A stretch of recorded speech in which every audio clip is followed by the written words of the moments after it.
Hi, I'm Pattu from FreeFinCal, and these are my lessons from 10 years of investing in mutual funds.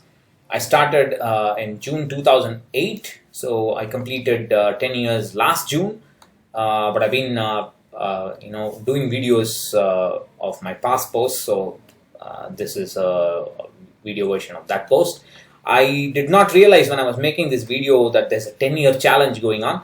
It's not exactly a 10-year challenge, but 10 years ago, my net worth was negative. I had some debt. Now it's not so bad. So in that sense, yeah, things are good. So let's get started.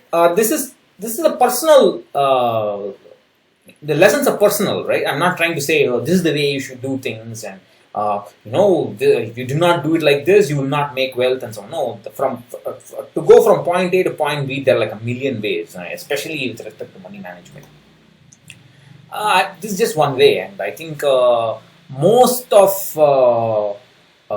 my success, if I can call myself as a successful investor, which is debatable, is because of only two reasons. One is I had discipline to keep investing and investing more and more, as I'll show you.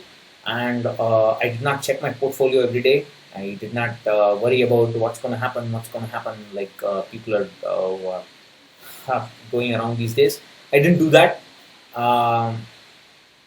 That's essentially how it grew. It's got nothing to do with intelligence. It's got nothing to do with my data analytical skills. Absolutely nothing. I mean, those are all things that I do for fun and learning and perception of risk and reward. So let's get started. So it all started in late 2007, I think. That's when I started reading more about money management, because it's when I had the time. I had joined IIT Madras in 2006, August of 2006, but at that time my father was pretty sick, so I was taking care of him. All my time went there. I did not have any, I didn't think about money. So it was late 2007, my father had passed away, then my mother was diagnosed with Parkinson, and so on. Life is chaotic, sucks, it doesn't, who knows. So that's when I started thinking about money seriously, and then I started reading more about managing money better, because I had gotten into debt because of my father's hospitalization.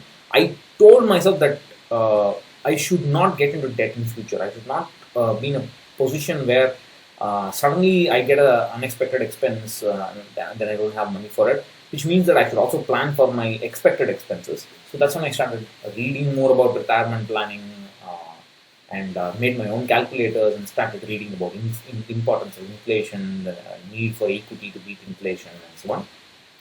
So my father had a health insurance agent. He's the one who got me my health insurance policy. He's still my health insurance agent. So I asked him about mutual funds. I didn't know anything about it, practically zero. So in terms of the 10-year challenge, I was zero in mutual funds as well.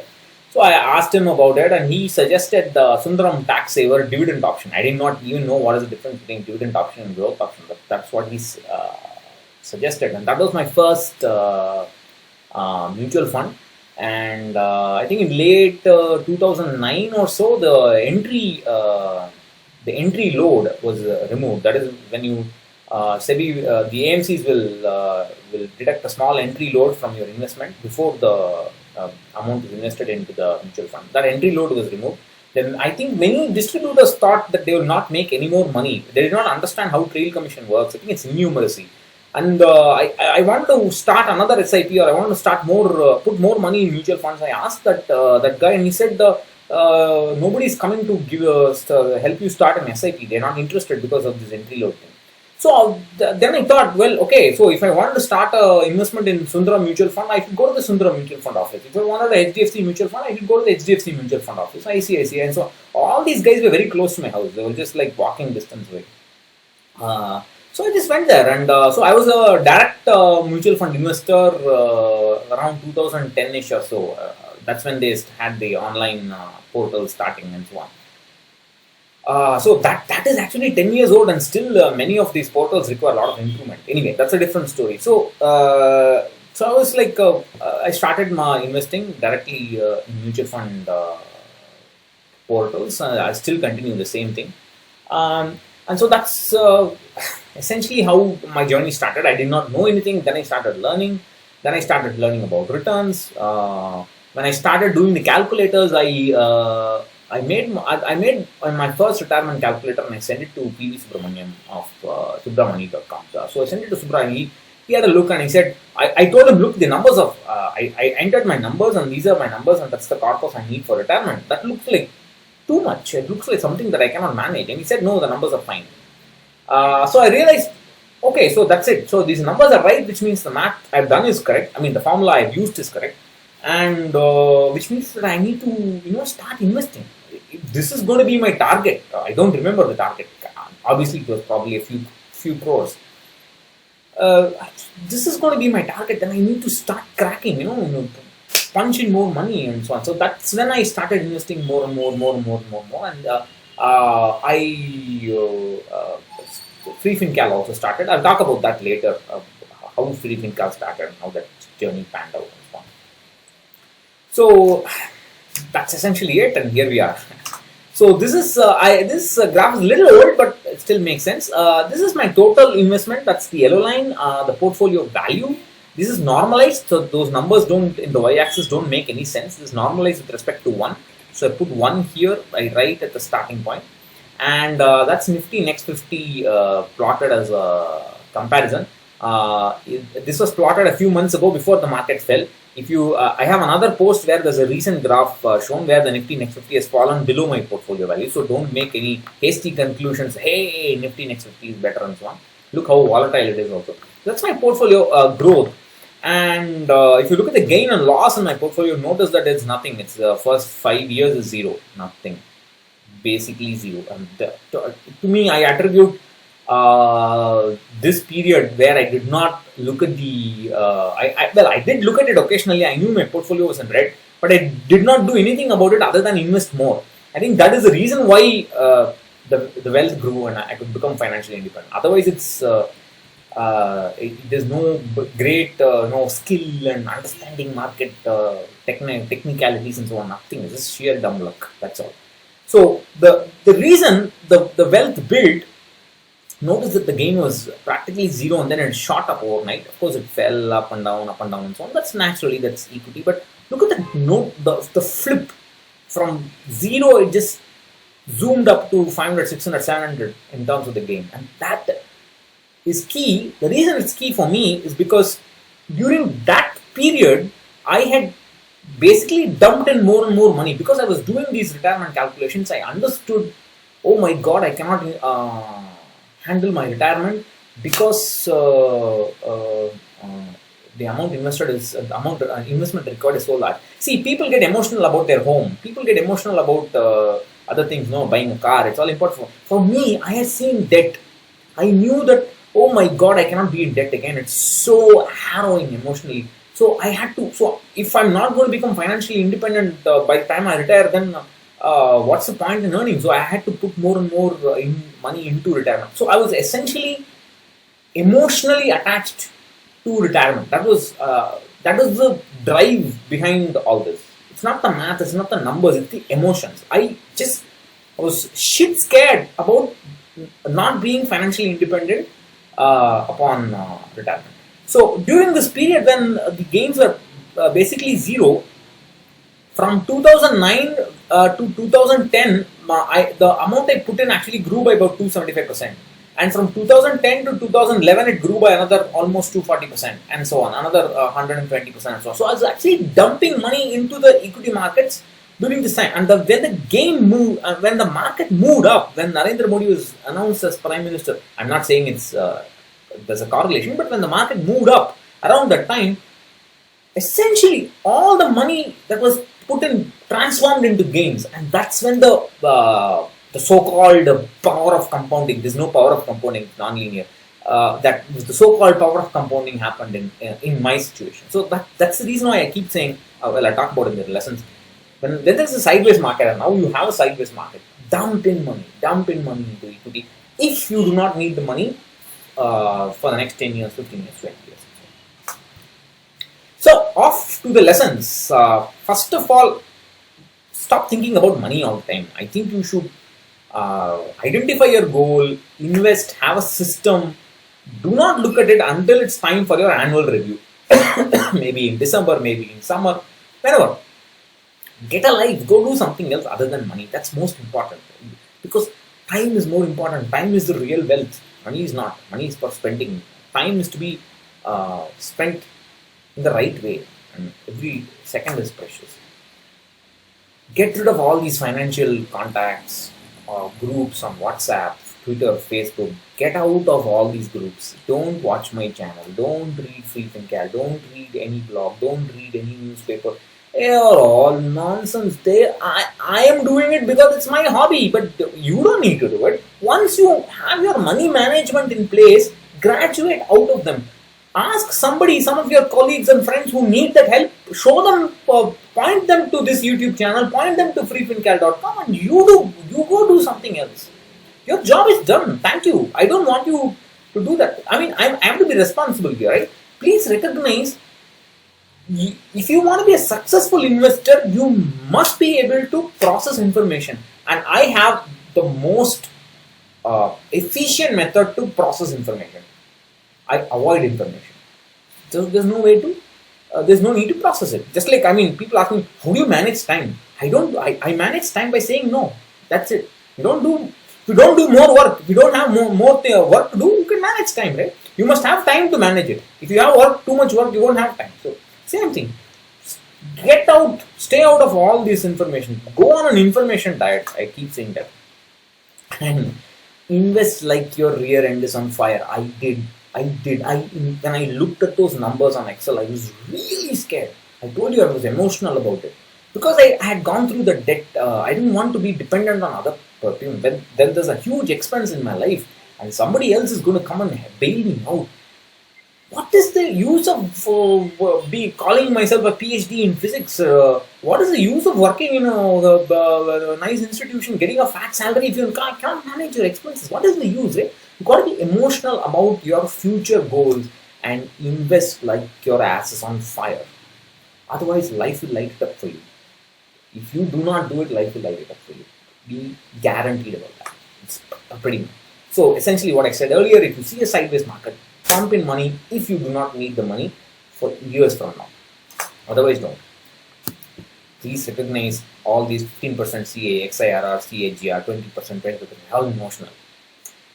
It's not real money, right? I mean, a single crash, that's it. Tomorrow the market crashes, your holdings are gone by half, 40%, 50%, 60%, whatever. There's a saying that mountaineers have. They can climb the mountain only when the mountain lets them climb. Markets are essentially the same. It's like a mountain in that sense, ridden with risk.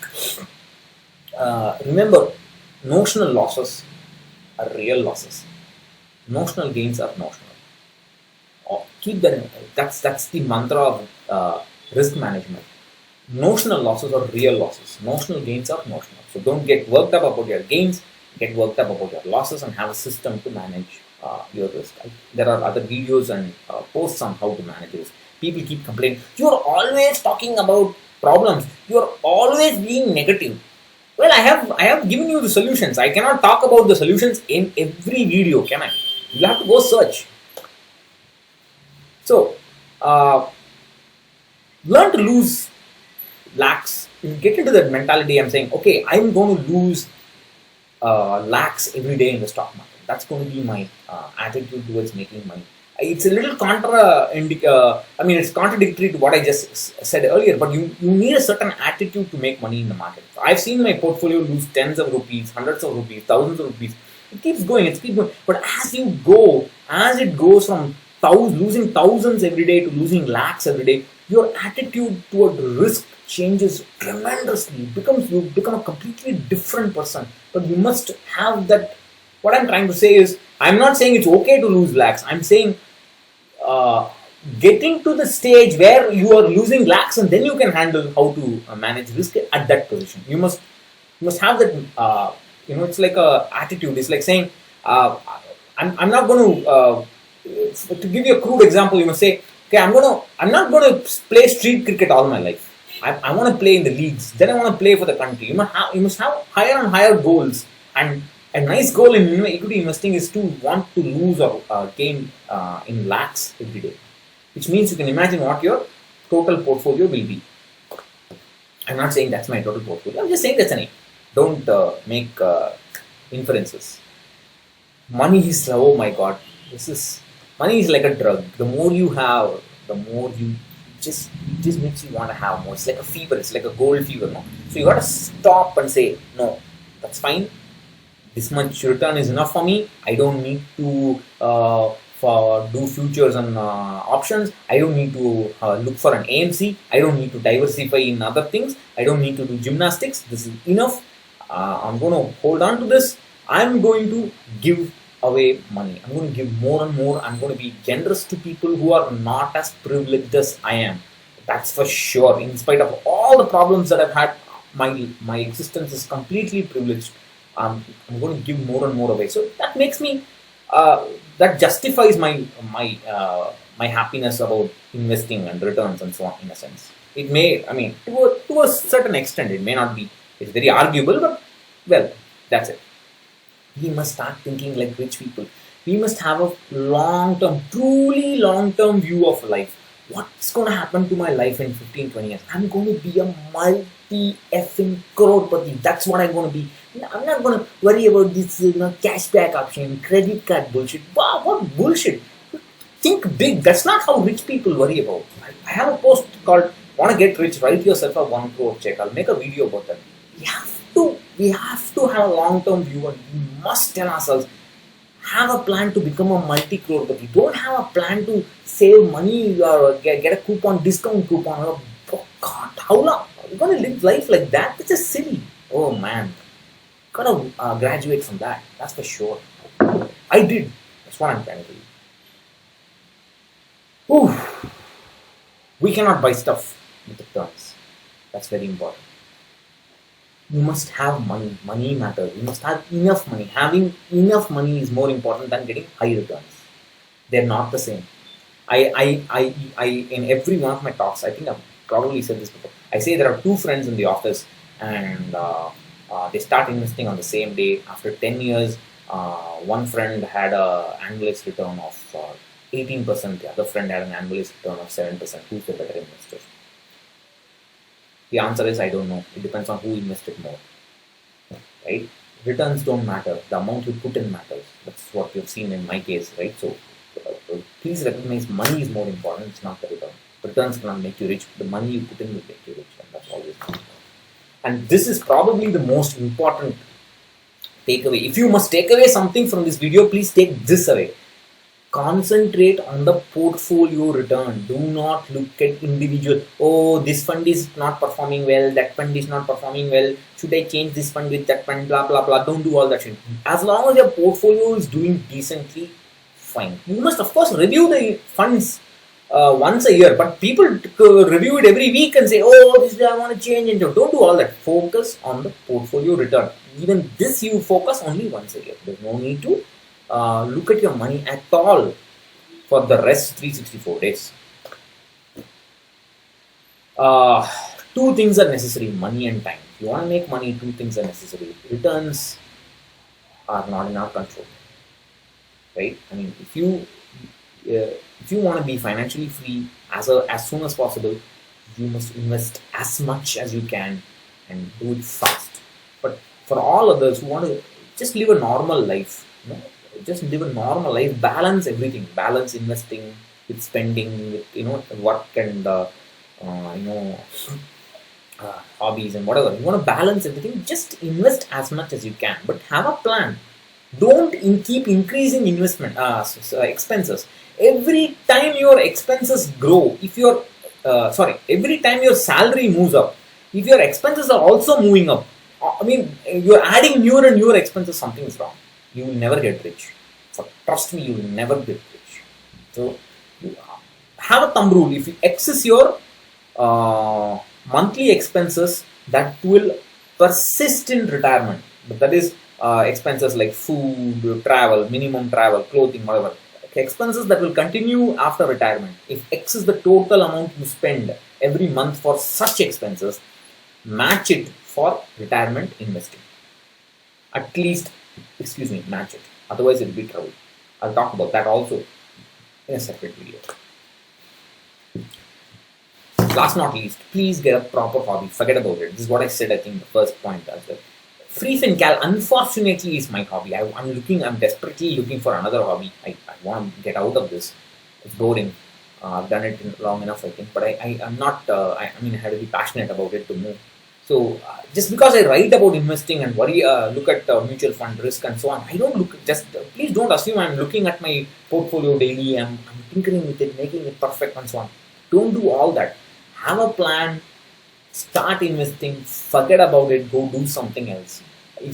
For example, I'll tell you, if you want a hobby, let's say you're interested in photography, let's say you're interested in travel, let's say you're interested in movies or drama, start a website about it. Start a website, start writing. Writing is fantastic, I can tell you. You just release the tension in you. Just put everything, write 1,000 words a day. Have that as a hobby, you can make money about it. If you're interested, I can also make videos on how to make money online, which will sell. I know some tricks to do it now. I can do something there. Please always recognize every statue is a rock. If you do not know when to stop sculpting, it will become a rock again. So keep that in mind. Those are my lessons. I'm not trying to brag or anything. I'm just saying this is what I've learned. That's my journey. Please feel free to share your lessons in the comment section. I'll catch you again in another video.